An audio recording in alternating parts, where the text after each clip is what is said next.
and asked her to move out. "It's not your fault. I just need my own space," he'd said. "It took you long enough to figure that out," she'd snapped, fighting back tears. Devastated and with her life in ruins, Jan had packed and moved in temporarily with her parents, storing the boxes of her belongings in their garage. 30 years old next year, with no job and having been heartlessly dumped, Jan was at an all-time low. But then, while searching jobs and accommodation on the internet, she'd come across the advertisement for Ivy Cottage. It seemed like fate, as if it was meant to be. A ridiculously low rent and a complete change of scene.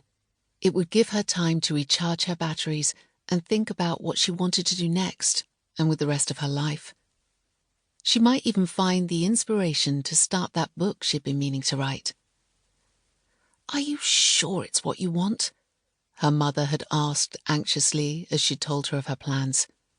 "The cottage sounds very isolated, and you'll be living there all alone."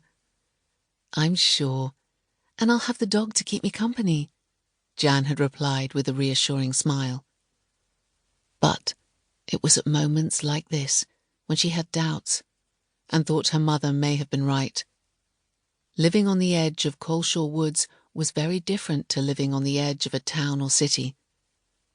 Here there were noises at night she wasn't accustomed to, and then deafening silence, the like of which you never got in the town. The cottage creaked with its own sounds, and sometimes the wind whistled through the woods as though the trees were talking, whispering between themselves. But she'd made the decision, signed the agreement, and wouldn't let the owner down. By daylight, the woods and countryside were very different, appealing. The air smelt fresher than in the town, and the country walks she went on with Tinder were invigorating. She had the time alone she needed to take stock and consider her future, wherever that might be. It was when darkness fell that the atmosphere dramatically changed, and she would have welcomed some company. But who was going to journey out here in winter? Her parents and friends worked, and it would mean them staying the weekend as it was too far for a day trip. She appreciated that they had their own lives and commitments, and she didn't want to sound needy. It was a pity the let had been for the winter months, she thought, with the nights closing in earlier and earlier. Now the end of October, it was dark by 5 o'clock, even earlier if it had been overcast. A summer let would have been far more attractive. Jan glanced at her phone. It was just gone 8 o'clock, the same time it had happened the previous nights. But whatever was outside must have gone, for Tinder had lost interest. As she stroked him, his eyes gradually closed and his head slowly relaxed until it was resting on her leg again.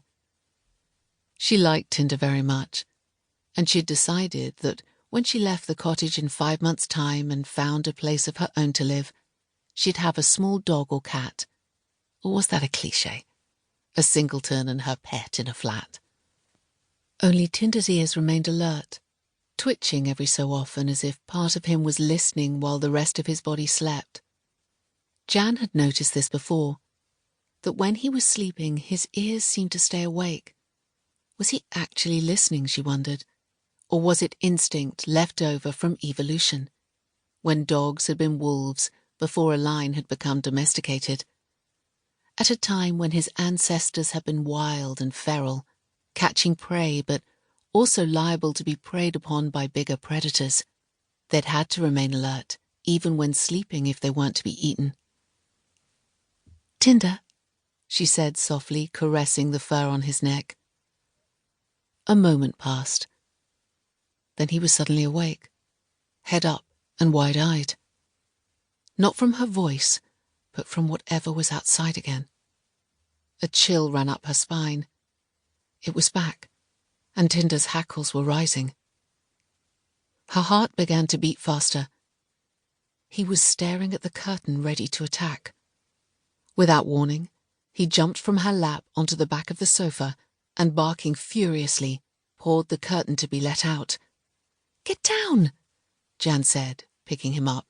He would damage the curtain.